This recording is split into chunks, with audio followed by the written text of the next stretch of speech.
Oh my goodness, it's cold out today. I just came back from my second week of the UU 101 at my new church and wanted to come out and see if there was any ice in the bay, because the bay's salt water, but I believe the freezing for salt water is 28 degrees if the hubs is correct, because that's what he always says. And I wanted to come down and see if we'd had any freezing. Once since we've been here, the bay froze over and stayed frozen for about a week, but it's actually very unusual. We don't usually get that kind of cold for that long. When we've had that kind of cold, we've also had winds, which you can see in the movement of the waves there. And I think that's kept any ice from forming. But it's very choppy out here, so not the most pleasant of environments outside. We don't usually get whitecaps because we just don't get that kind of action when it comes to waves here, but it's the wind that's pushing these. This is not tidal, it is the wind that is creating these. So let me see if I can show you. Last year, when we had a long stretch of cold weather, the bay froze over and stayed frozen. Not that I tried, but you could have walked on it, which means that this strip of water here, you could have walked across, because what you see there are dunes that aren't even, less than a quarter-mile strip of land that is the barrier to the ocean. So literally you could have walked across and gone to the ocean. Not that I would have tried that when it froze over last year. We had some old-timers here talk about times that they had indeed walked across the bay and gone to the ocean. The bay's very deceiving, except for the Army Corps of Engineers having dug out a channel for boats and a channel that comes into our marina here too. You can walk across it anytime you'd like to, because it's only about my height, except for the few boating channels that have been dug into it. So it's kind of like a big saltwater puddle. But yeah, excuse the beautiful picture of the inside of my vehicle. There is a lot of movement out there today that is strictly due to the wind. As they say here, gale force winds. I haven't looked up what gale force has to be.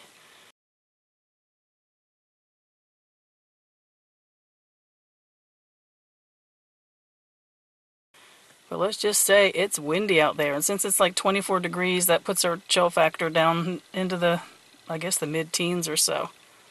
Not so nice to be outside.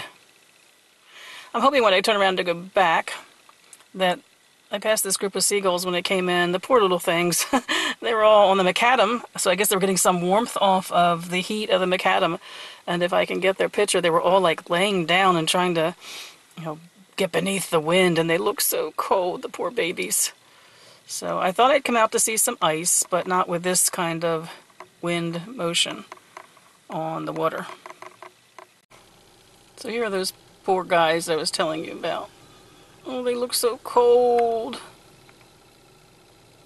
Nobody's moving, they're just fluffed up with their little heads tucked under their wings.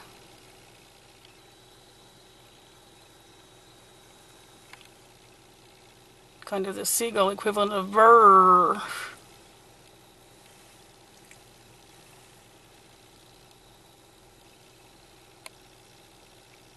But I think they're taking some comfort from being on the dark-colored stones, because at least there's bright sun, and maybe they're getting some warmth coming off the heat of the stones when the sun hits it. Poor babies, they're cold.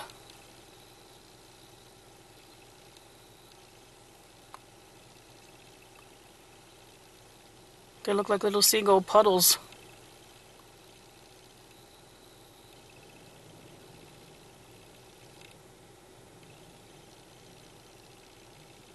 And speaking of being hunkered down in the cold, there's one very cold looking blue heron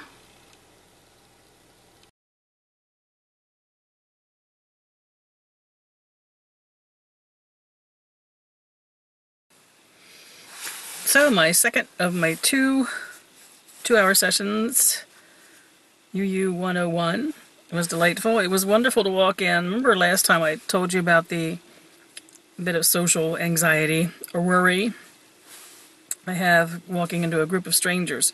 This time it was really nice because, well, I guess there's 12 of us or so who aren't strangers anymore.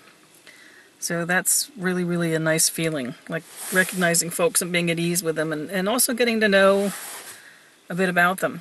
And it was another good day. It was very interesting. This one was a little dry. It was the history of Unitarian Universalism. So kind of like the things that were in the video that I did recently, that I put on my channel for Unitarian Universalism. So kind of that, because like I said, I've taught this class before. But we did an exercise kind of left over from last week, which was, there was a basket that we took pieces of paper out of each of it, and each of our pieces of paper was different, and it was a sentence that we had to end. So it was things like, good and evil is, Jesus is, nature is, I am doubtful when. I'm trying to think of the different things that salvation to me means. Where do I get my inspiration? I think it was probably what inspires me. Who inspires me? And the group learned a lot last week about the fact that we're all very different and we're not going to have the same experiences or even the same sense of spirit. And so this week it was really neat because everyone felt particularly comfortable to just speak from their own truth. And it was actually started some interesting conversations. I found myself grateful for some of the questions I didn't get. One of them was, forgiveness is, salvation is. They're not words necessarily in my vocabulary. So I was kind of glad there was a couple of them I didn't get. But our minister got the one, salvation is, and she said it was a combination of, for her, an act of being present in the here and now, that for her salvation was two words. One was save, in the sense of save the world, save relationships, actively be engaged in preserving and protecting. And the other one was, salve, which at first I didn't know what she meant by salve, but it ends up she meant comfort. The act of feeling energetically engaged with the world and knowing that you're responsible for it, and especially some part of it, but not getting so busy about that we've stopped to let it heal us. I thought that was a pretty interesting take on salvation. And the other thing I really liked is they provide a nice little light lunch for us, and we meet in a meeting room where the kitchen is also located. It's a beautiful kitchen because that part of the church used to be a house. Oh, it must have been a lovely house when it was a house. Beautiful, beautiful kitchen. So the minister and one of the other people went over to get the lunch on the island that we were going to pick up our meals from, and our minister was mixing a salad. I think our pagan friends will appreciate this most especially, but she was standing at the island at this kitchen, and she was mixing a salad, and someone asked a question that no one really had an answer for, so she wanted to give her thoughts on it. And I really loved that she was standing there speaking to us about this. It was a very heavy, spiritual, religious question of some kind. And she was speaking to us, and the entire time she was speaking to us, she was tossing the salad. And I said something to her afterwards. I said, there was something actually very moving about that. It's like you were, mom, the nurturer, the provider, actually getting the salad ready, and sense sustenance and what you bring to us. At the same time, you were bringing us spiritual inspiration. And I just loved. I said, I think you should do a sermon someday where you set up the altar at the front of the church like it's the island in your kitchen. I think you should prepare a meal while you're giving the Sunday sermon. And she really liked it because she's Italian, and very much a part of her family tradition is the food you make is offerings of love to your family and the gathering of family over meals. So I told her, I said, I envision you in front of the church someday, making a meal while you're talking to us. Sustenance of the body and sustenance of the soul. I really enjoyed that today. I don't think we've got anything else going on today. I need to get some food out for the birds. They're all over here right now. Everything's very frozen. There's wrens and chickadees today, and boy and girl cardinals. So I need to go in and get some more seed for them, because this is the time of year it's so hard for them. Unfortunately, they need water, because I keep their water bowls filled, because it's so hard for them to find water this time of the year. They can't go down to the bay and get a drink, because that's salt water. But actually, it's so windy today that they would only have water for a couple of minutes. I may actually just bring it out anyway. All of our outside water is turned off this time of the year. I bring it out in gallon jugs. I may just bring some out because I feel bad that they need a drink at this point. Well, I wonder, I guess they probably get some moisture from the snow, don't they? So maybe they're not quite as desperate as I'm thinking they are. If they just look so cold, I guess I'm feeling sorry for them, all fluffed up.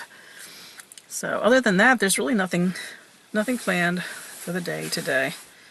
I think it's a curl up on the couch and read a book kind of day. Yeah, I think I might be doing that. So there may be no more updates except for the tiny moments, which are kind of extended today. There may be no updates beyond that today.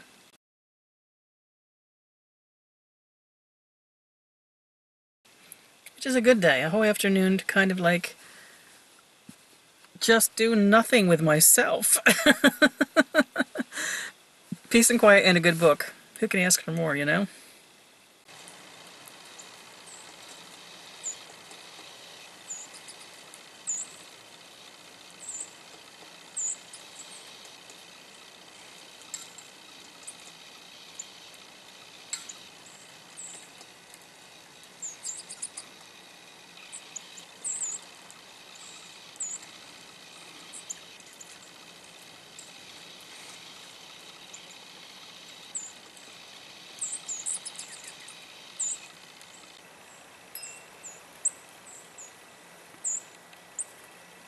And I obviously need to put some more suet out. Boy, woodpecker is just picking some pieces off the wires. The squirrels ate it all last night, so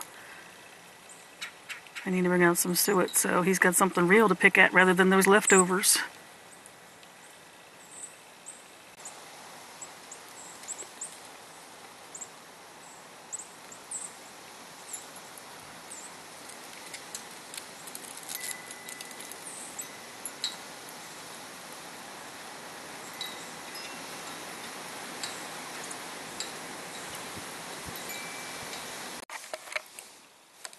So I'm in the recliner, and I have it up, my legs are up, and I have my laptop in my lap. And look what just peeked around the corner. He's actually struggling to stay awake, but when he heard me start to talk to the camera, he decided he wanted to stick his head around the side and see what was going on. Oh gosh, I totally forgot to tell you about the concert last night.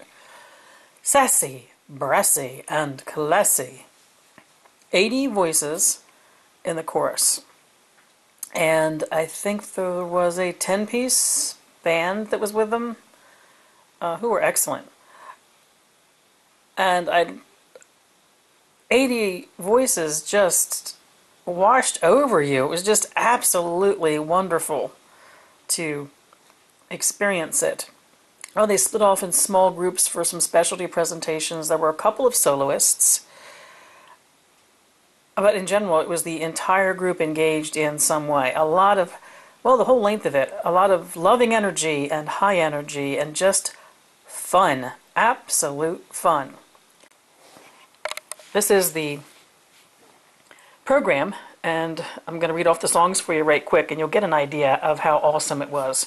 All That Jazz, Aretha's Respect, which had the most amazing soloist, a young African-American fella whose name was, honest to gosh, Lyndon Johnson. He had the most wonderful velvety voice. Then there was Billy Joel's My Life, and there was Somebody to Love, which was interesting. They had a woman and a man doing that together, and they were okay. Obviously, they were better than I could have been, but obviously nobody can be Freddie Mercury. Born This Way was a wonderful one. Mama's Broken Heart. Happy Days Are Here Again, along with Get Happy as a combination, which, maybe not my favorite part, Unforgettable. Oh, the entire chorus sang Unforgettable, and it was beautifully arranged. The Greatest Love of All, Don't Stop Believin', which they did a wonderful job. Once again, who can be Steve Perry, though? Then they did, and it was so much fun because the age of most of us there was 60 and older, because that's the community here in the wintertime. They did a Disco Fever medley, which was Stayin' Alive, Disco Inferno, It's Raining Men. Oh, who doesn't love It's Raining Men? Celebration, and Turn the Beat Around. And it was a lot of fun. And then there was an intermission. Act 2 was We Are Family, and everyone in the audience got into that one, and we were there singing it and having a good time with it. There was The Way We Were. It was pretty. That's Life. The guy who did that actually sounded really good. I Will Always Love You. And they were mimicking more specifically the Dolly Parton version of that, and it was good.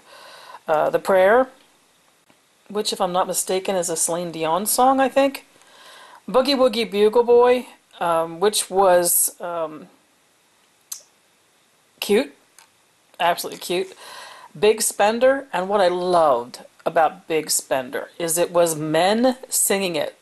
So it was a whole lineup of gay men singing Big Spender. If you know the lyrics to that, it just made it for so cute.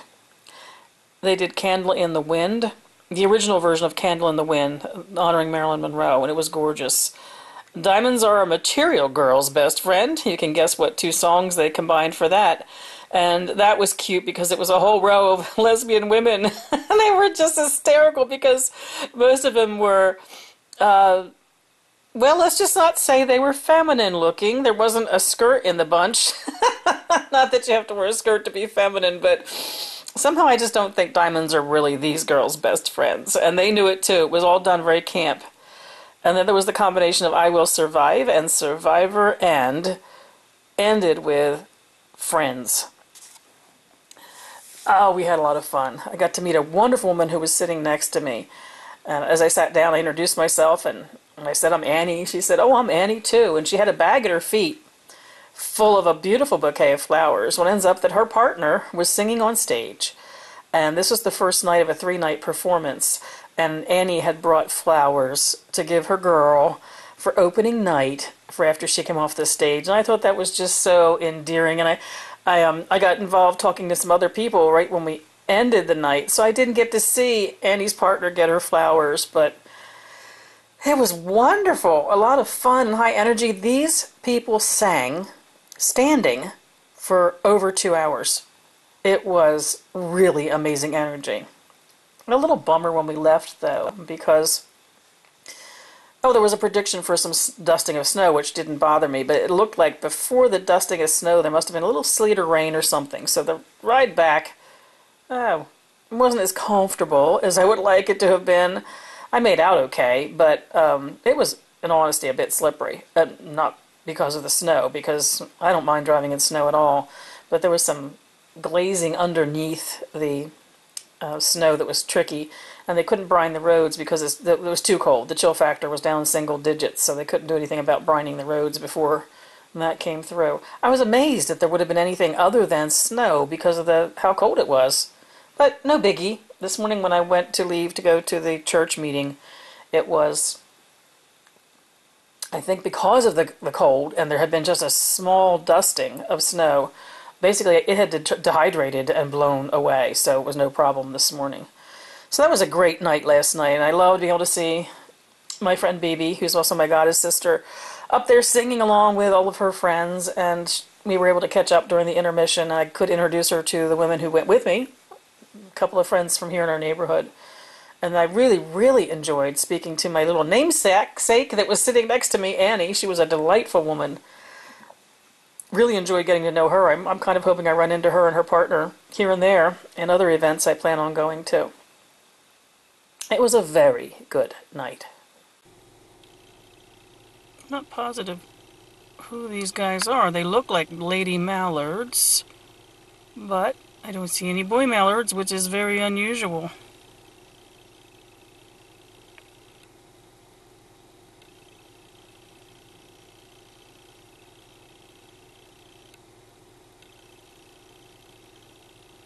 We'll have to check and see what they are when I get back to the house.